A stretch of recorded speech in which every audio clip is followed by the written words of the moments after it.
ছাত্র জনতার নামে সন্ত্রাসীদের নৈরাজ্য দাবি আইজির, ফরমায়েশি রায় দিয়েছেন বিচারক, বললেন অ্যাটর্নি জেনারেল।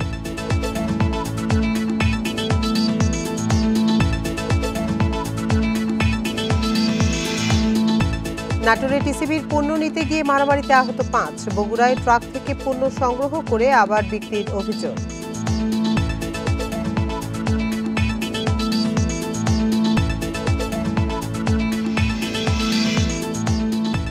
সুনামগঞ্জে ঘোষণা দিয়ে জলমহলের মাছ লুট, ৮ জলমহলের ক্ষতি, ৭ কোটি টাকার বেশি, ব্যবস্থার আশ্বাস প্রশাসনের।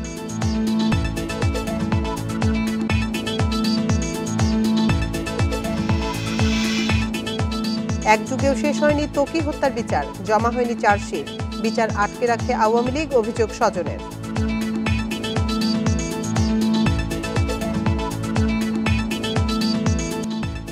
স্বাগত সমগ্র বাংলাদেশ, আপনাদের সাথে আছি আমি আতিফ আঞ্জুমান। শিরোনাম শুনছিলেন এতক্ষণ, এবার চলে যাচ্ছি পুরো খবরে।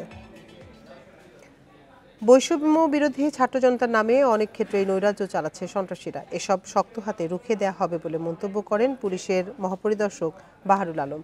দুপুরে রংপুর বিভাগীয় কমিশনার কার্যালয় মিলনায়তনে দেশের পরিবর্তিত পরিস্থিতিতে মানবাধিকার ও পরিবেশের গুরুত্বসহ আইন প্রয়োগ শীর্ষক কর্মশালা শেষে তিনি এ মন্তব্য করেন। বলেন, ৫ আগস্ট পরবর্তী অপরাধী পুলিশ সদস্যদের বিচারের আওতায় এনে ও সরিয়ে দিয়ে বাহিনীকে সগৌরবে ফেরানোর চেষ্টা করা হচ্ছে। এর আগে অনুষ্ঠানে যোগ দিয়ে অ্যাটর্নি জেনারেল মোহাম্মদ আসাদুজ্জামান দাবি করেন, গত ১৬ বছর ফরমায়েশি রায় দিয়েছে বিচারকরা। বলেন, এই সংস্কৃতি বাংলাদেশে ফিরে আসতে দেয়া হবে না।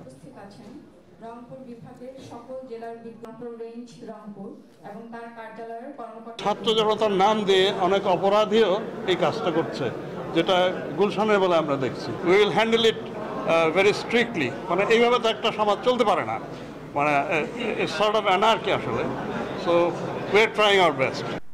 164 স্টেটমেন্ট করার সময় ওনারা স্বাধীনভাবে স্টেটমেন্ট রেকর্ড করেননি, ওনারা বরং পুলিশের হাতে তুলে দিয়েছেন যে বানিয়ে নিয়ে এসে তারপরে আবার উপস্থাপন করুন।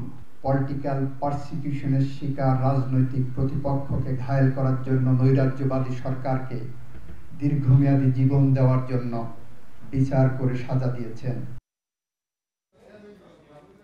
চাঁপাইনবাবগঞ্জে ছিনতাইয়ের অভিযোগে পুলিশের এক সহকারী উপপরিদর্শককে আটকে রাখে স্থানীয় জনতা। পরে পুলিশ গিয়ে তাকে উদ্ধার করে। এর মধ্যে ছিনতাইয়ের অভিযোগ ওঠায় তাকে সাময়িকভাবে বরখাস্ত করা হয়েছে। অভিযুক্ত ফিরোজ রানা চাঁপাইনবাবগঞ্জ সদর পুলিশ ফাঁড়িতে কর্মরত। স্থানীয়রা জানান, বুধবার রাত ৯টার দিকে এএসআই ফিরোজ দুজনকে সঙ্গে নিয়ে হোসেনডাইং এলাকায় একটি মোটরসাইকেল ছিনতাইয়ের চেষ্টা করেন।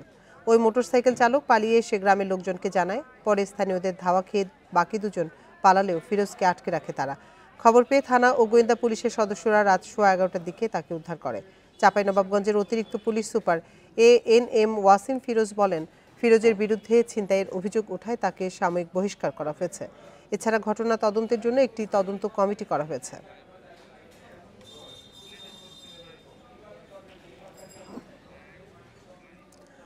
নাটোরে টিসিবির পণ্য নিতে গিয়ে মারামারিতে অন্তত ৫ জন আহত হয়েছেন। দুপুরে শহরের বড় হরিশপুর একতা ক্লিনিক মোড়ে এই ঘটনা ঘটে। আহতদের স্থানীয়ভাবে চিকিৎসা দেওয়া হয়েছে। পুলিশ জানায়, টিসিবি পণ্য বিক্রির সময় লাইনে দাঁড়ানো নিয়ে ক্রেতাদের মধ্যে বাকবিতণ্ডা শুরু হয়। বাকবিতণ্ডার এক পর্যায়ে তাদের মধ্যে ধাক্কাধাক্কি ও হাতাহাতি শুরু হলে কয়েকজন আঘাতপ্রাপ্ত হয়। পুলিশ ঘটনাস্থলে গিয়ে পরিস্থিতি শান্ত করে। পণ্য বিক্রয় কার্যক্রম স্বাভাবিক হয়। এদিকে বগুড়া শহরের 5টি পয়েন্টে এই পণ্য নিতে ক্রেতাদের উপচে পড়া ভিড়ে বিশৃঙ্খল পরিস্থিতি তৈরি হয়। এক পর্যায়ে পণ্য দেয়া বন্ধ করা হয়। পরে পুলিশ ও সেনাবাহিনীর সদস্যরা গিয়ে শৃঙ্খলা ফেরানোর পর আবারও কার্যক্রম শুরু হয়। ক্রেতাদের অভিযোগ, অনেকে অর্ধেক দামে পণ্য পাওয়ায় 2 থেকে 3 বার নিচ্ছেন এবং ব্যবসা করছেন। এদিকে দ্বিতীয় দিনের মতো চাঁদপুরে চলছে কম দামে টিসিবির পণ্য বিক্রি। প্রতিদিন 400 জন করে মোট 2000 স্বল্প আয়ের মানুষ পাচ্ছেন টিসিবির পণ্য।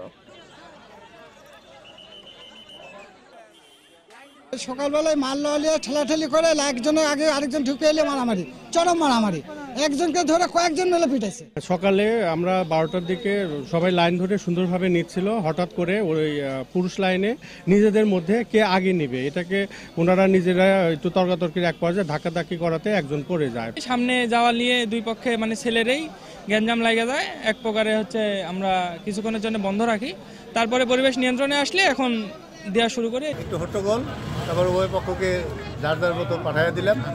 হাসপাতালে অসুস্থ হলে হাসপাতালে, কারোর বিরুদ্ধে কোনো কমপ্লেন থাকলে থানায় লিখিত অভিযোগ দিতে বলছি, তারপরে আইনগত ব্যবস্থা। সুনামগঞ্জের দিরাই ও শাল্লায় প্রকাশ্যে বৈধ ইজারার 8টি জলমহলে প্রায় 7 কোটি টাকার মাছ লুটের অভিযোগ উঠেছে। এতে সব হারিয়ে পথে বসেছে ইজারাদাররা। তাদের অভিযোগ, ঘোষণা দিয়ে উল্লাস করে মাছ লুটেছে একদল মানুষ। এদিকে তদন্ত করে ব্যবস্থা নেওয়ার আশ্বাস প্রশাসনের। বুধবার ভোরে সুনামগঞ্জের দিরাইয়ের মেধা ও বেতরবিলে জাল, পলো, কুচা নিয়ে জড়ো হয় হাজারো মানুষ। বিলে নেমে লুটে নেয় উত্তর জারুলিয়া মৎস্যজীবী সমিতির নামে ইজারা নেয়া জলমহলের মাছ। ঠিক আগের দিন শাল্লা উপজেলার শতোয়া বিলের মাছও এভাবেই লুট করা হয়। স্থানীয়দের অভিযোগ, গেল এক সপ্তাহে এই দুই উপজেলার অন্তত 8টি বৈধ জলমহলের কয়েক কোটি টাকার মাছ লুট হয়েছে। কোটি কোটি টাকার মাছ মানুষের জোর হয়ে নিয়ে যাচ্ছে, ওদেরকে আটকানোর কোনো ব্যবস্থাই থাকে না। শাল্লা উপজেলায় একটি বিল লুট হয়েছে, যেটা আসলে দুঃখজনক, এটা কোনোভাবেই আমাদের কাম্য না। ইজারাদার ও মৎস্যজীবী সমবায় সমিতি অনেকটা অসহায়। মাছ রক্ষায় প্রশাসনের সহায়তা চেয়েছে তারা। এই কয়েকটা ইউনিয়নের লোকে দিনের বেলায় সকাল 6টা থেকে 7টায় লাইমিয়া এই বিলগুলা লুট করছে। আমরা বিল লাইমিয়া এরা প্রায় আমরা 90 লক্ষ থেকে 1 কোটি টাকার মাছ এরা আমরা লইয়া লুটপাট করে লইয়া গেছি। পুলিশ জানিয়েছে মাছ লুটের বিষয়ে তদন্ত করে দ্রুতই ব্যবস্থা নেওয়া হবে। শাল্লা তীরের বিষয়গুলো আমাদের নজরে এসেছে। এই বিষয়গুলো যেহেতু বিল এবং ইজারা জড়িত, এই সংক্রান্ত কর্তৃপক্ষ যারা আছেন তাদের সাথে সলা পরামর্শ করে আমরা ব্যবস্থা নিব। এসব ঘটনার নেপথ্যে কারা কাজ করছে তাদের খুঁজছে প্রশাসন। অভিযুক্ত হলে আইনের আওতায় আনতে দেরি করা হবে না বলছেন জেলা প্রশাসক। সবাই একসাথে সংঘবদ্ধ হয়ে করে না, কেউ কেউ এদেরকে সংগঠিত করে তাদের বিরুদ্ধে মামলা দায়ের করার জন্য। ওনারা যদি মামলা দায়ের করেন সেই ক্ষেত্রে আমি আইন শৃঙ্খলা রক্ষাকারী বাহিনীকে অনুরোধ করব তাদের বিরুদ্ধে আইনানুগ ব্যবস্থা গ্রহণ করার জন্য। প্রতি বছর 20 থেকে 50 লাখ টাকায় এসব জলমহাল ইজারা নেয় মৎস্যজীবী সমবায় সমিতি। Independent news. 12 বছর পার হলেও বিচার হয়নি নারায়ণগঞ্জের তানভীর মোহাম্মদ তৌকি হত্যার। আলোচিত এই হত্যাকাণ্ডের মামলার অভিযোগপত্র দাখিল করতে পারেনি তদন্তকারী সংস্থা র্যাব। মামলার নথিপত্র 81 বারের মতো আদালতে উঠলেও অভিযোগপত্র জমা পড়েনি। পরিবারের অভিযোগ, হত্যাকারীরা রাজনৈতিক পরিবারের সদস্য হওয়ায় বিচার আটকে রাখে আওয়ামী লীগ সরকার। 2013 সালের 6 মার্চ নারায়ণগঞ্জের শায়েস্তা খান রোডের বাসা থেকে বের হয়ে নিখোঁজ হয় তানভীর মোহাম্মদ তৌকি। 8 মার্চ শীতলক্ষ্যা নদীর কুমুদিনী শাখার খাল থেকে তার মরদেহ উদ্ধার করা হয়। পরে এই ঘটনায় তৌকির বাবা থানায় মামলা করেন। হাইকোর্টের নির্দেশে মামলার তদন্তের দায়িত্ব পায় র্যাব। জড়িত সন্দেহে 5 জনকে গ্রেপ্তার করে সংস্থাটি। তাদের মধ্যে 2 জন আজমিরি ওসমান হত্যার সঙ্গে জড়িত বলে আদালতে স্বীকার করেন। তবে 12 বছর পেরিয়ে গেলেও এখনও আদালতে অভিযোগপত্র দিতে পারেনি র্যাব। 5 আগস্ট আওয়ামী লীগ সরকারের পতনের পর হত্যা মামলায় নতুন করে আরও 6 জনকে গ্রেপ্তার করা হয়। এই মামলায় আমরা 6 জনকে অ্যারেস্ট করেছি। 5 আগস্টের পর থেকে 6 জনকে অ্যারেস্ট করা হচ্ছে। তাদেরকে নিয়ে জিজ্ঞাসাবাদ চলছে, তদন্ত কার্যক্রম চলমান আছে এবং এখান থেকে যে ফাইন্ডিংস সেটা নিয়ে আসলে অ্যাকচুয়ালি এখনও তদন্ত চলমান রয়েছে। 2 মার্চ হত্যা মামলাটির নথি 81 বারের মতো আদালতে উঠলেও অভিযোগপত্র জমা পড়েনি। সেপ্টেম্বরের মধ্যে তারা আরও নতুন 6 জন আসামিকে গ্রেপ্তার করেছিল এবং তাদের মধ্যে একজন 164 করেছে। কিন্তু তারপরে আমরা দেখছি যে অভিযোগপত্রটি দাখিল হয়নি এখনও পর্যন্ত। আগামী 17/4 নতুন করে আবার তারিখ আছে। তৌকির বাবার অভিযোগ, হত্যাকারীরা রাজনৈতিক পরিবারের সদস্য হওয়ায় বিচার আটকে রেখেছিল আওয়ামী লীগ সরকার। তবে অন্তর্বর্তী সরকারের আমলে সুষ্ঠু বিচারের আশা পরিবারটির। তৌকি হত্যার বিচার কার্যকর করা হোক, এটাই আমরা আর কি চাই। শেখ হাসিনার সময় তো 11.5 বছর গেল, কিন্তু এখন অভিযোগপত্রটা তারা আদালতে জমা দেবে, কিন্তু যেনতেনভাবে যাতে অভিযোগপত্রটা তারা তৈরি না করে। এদিকে তৌকির হত্যার 12 বছরে 3 দিন ব্যাপী কর্মসূচি ঘোষণা করেছে সন্ত্রাস নির্মূল তৌকির মঞ্চ। Independent news. এবার ইফতার বাজারে খবর।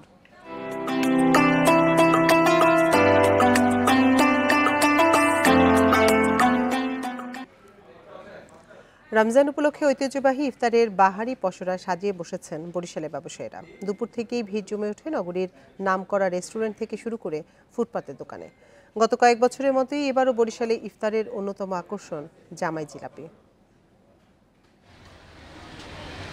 ফুলাকৃতির এই জিলাপির নাম জামাই জিলাপি। এক একটি জিলাপির ওজন 600 থেকে 800 গ্রাম, দাম 80 থেকে 90 টাকা। গত কয়েক বছর ধরে বরিশালের ইফতার বাজারে অন্যতম আকর্ষণ এই জিলাপি। নগরীর বগুড়া রোডে নাজিমস ইফতার বাজারে তাই দুপুর থেকেই লেগে থাকে ভিড়। বগুড়া রোড ছাড়াও সদর রোড, বটতলা, আলীকান্দা সহ বিভিন্ন এলাকায় নামকরা রেস্টুরেন্টে আছে ইফতারের আয়োজন। ফুটপাতের দোকানেও বসে জমজমাট ইফতার বাজার। জিলাপি, ফিরনি, চিকেন পুলি, শাহি জর্দা, বোরহানি, ঝালপুরি সহ নানা আইটেম মেলে ইফতারে। সারাদিন ক্লান্তির পর একটু ভালো মানের ইফতারি নিয়ে বসলে খাওয়ার জন্য খুবই আগ্রহ। আমাকে ইফতারি বার অনেক আইটেম ইফতারি আছে, তার মধ্যে স্পেশাল গ্রিল চাপ, তারপর শিক আছে, হালিম, তারপর আপনার চাইনিজ আইটেম আছে কিছু। এদিকে ইফতারির মান ও দাম তদারকিতে প্রথম রোজা থেকেই মাঠে আছে ভোক্তা সংরক্ষণ অধিদপ্তর ও নিরাপদ খাদ্য বিভাগ। রমজানে মানুষকে স্বস্তি দিতে তাদের অভিযান অব্যাহত থাকবে। ইতিমধ্যে লক্ষ্য করেছি জিলাপিতে হাইড্রোজ নামক একটা কার্সিনোজেনিক মেশানো হয় এবং বিভিন্ন পোড়া তেল বারবার ব্যবহার করার কারণে মানুষের হৃদরোগ থেকে নানা ধরনের ঝুঁকিতে আক্রান্ত হয়। তো আমাদের যে মোবাইল ল্যাবরেটরি আছে এবং যে কিট আছে সেটা দিয়ে আমাদের পবিত্র মাহে রমজানে পুরো মাসব্যাপী আমরা এটা নিয়ন্ত্রণ করার চেষ্টা করব। ইফতার সামগ্রী কিনতে অনেক অভিভাবকের সাথে আসেন শিশুরাও। পছন্দের ইফতার কিনতে তাদের উৎসাহ যেন রমজানের আনন্দকে আরও বাড়িয়ে দেয়।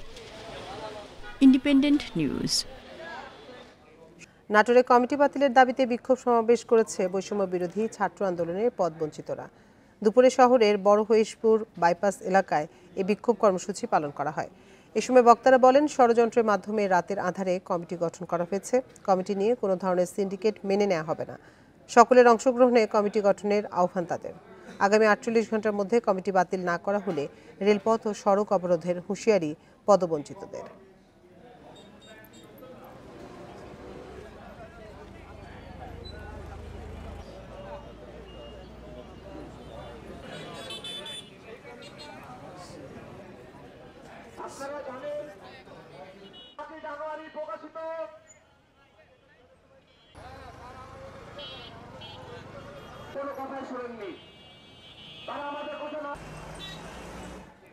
অন্য বিভাগে শিক্ষককে সভাপতি পদে নিয়োগ দেওয়ার প্রতিবাদে প্রশাসন ভবন অবরুদ্ধ করে বিক্ষোভ করেছেন রাজশাহী বিশ্ববিদ্যালয়ের ট্যুরিজম অ্যান্ড হসপিটালিটি ম্যানেজমেন্ট বিভাগের শিক্ষার্থীরা। সকাল 11টার দিকে প্রশাসনিক ভবনের প্রধান ফটকের সামনে ব্যানার ফেস্টুন নিয়ে বিক্ষোভ কর্মসূচি পালন করেন তারা। শিক্ষার্থীদের অভিযোগ, নিয়ম অমান্য করে অন্য বিভাগ থেকে শিক্ষক এনে হসপিটালিটি ম্যানেজমেন্ট বিভাগে সভাপতি নিয়োগ দিয়েছে প্রশাসন, অথচ এই বিভাগেই সভাপতি হওয়ার মতো যোগ্য শিক্ষক রয়েছে। এ বিষয়ে কর্তৃপক্ষকে অবহিত করা হলেও কোনো সমাধান হয়নি। বাধ্য হয়েই তাই আন্দোলনে নেমেছেন তারা।